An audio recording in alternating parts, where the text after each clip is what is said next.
एक बार शहंशाह अकबर के दरबार में बहुत ही अजीब मुकदमा आया जिसने सभी को सोचने पर मजबूर कर दिया। हुआ यूं कि बादशाह अकबर के दरबार में दो महिलाएं रोती हुई पहुंची। उनके साथ में लगभग 2 या 3 साल का सुंदर सा बच्चा भी था। दोनों महिलाएं लगातार रो रही थीं और साथ ही दावा कर रही थी कि बच्चा उनका है। अब समस्या ये थी कि दोनों शहर के बाहर रहती थीं, जिस कारण उन्हें कोई नहीं जानता था। इसलिए यह बताना मुश्किल था कि उस नन्हे से बच्चे की असली माँ कौन है। अब अकबर बादशाह के सामने मुसीबत आ गई कि न्याय कैसे करें और बच्चा किसको दें। इस बारे में उन्होंने एक एक करके सभी दरबारियों की राय ली, लेकिन कोई भी इस बुद्धि को सुलझा नहीं सका। और तभी बीरबल दरबार में पहुंच गए। बीरबल को देखकर बादशाह अकबर की आंखों में मानो चमक आ गई हो। बीरबल के आते ही अकबर ने इस समस्या के बारे में उन्हें बताया। अकबर ने बीरबल से कहा कि अब तुम ही इस समस्या का समाधान करो। बीरबल कुछ सोचते रहे और फिर जल्लाद को बुलाने के लिए कहा। जल्लाद के आते ही बीरबल ने बच्चे को एक जगह बैठा दिया और कहा, एक काम करते हैं, इस बच्चे के 2 टुकड़े कर देते हैं। एक एक टुकड़ा दोनों माओं को दे देंगे।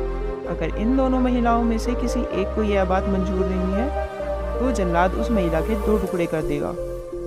यह बात सुनते ही उनमें से एक महिला बच्चे के टुकड़े करने की बात को मान गई और बोली कि उसे आदेश मंजूर है, वह बच्चे के टुकड़े को लेकर चली जाएगी। लेकिन दूसरी महिला बिलक बिलक कर रोने लगी और बोलने लगी, मुझे बच्चा नहीं चाहिए, मेरे 2 टुकड़े कर दो, लेकिन बच्चे को मत काटो, यह बच्चा दूसरी महिला को दे दो। यह देखकर सभी दरबारी मानने लगे कि जो महिला डर की वजह से रो रही है वही दोषी है। लेकिन तभी बीरबल ने कहा कि जो महिला बच्चे के टुकड़े करने के लिए तैयार है उसे कैद कर लो, वही मुजरिम है। इस बात को सुनकर वह महिला रोने लगी और माफ़ी मांगने लगी। लेकिन बादशाह अकबर ने उसे जेल में डलवा दिया।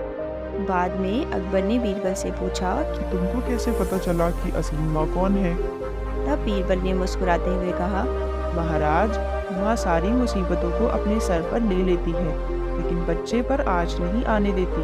और यही हुआ, इससे पता चल गया कि वह असली माँ है जो खुद के टुकड़े करवाने के लिए तैयार है, लेकिन बच्चे के नहीं। बीरबल की बात सुनकर बादशाह अकबर एक बार फिर बीरबल की बुद्धि के कायल हो गए। इस कहानी से हमें यही सीख मिलती है कि हमें कभी भी किसी दूसरे की चीज़ पर अपना हक नहीं जताना चाहिए।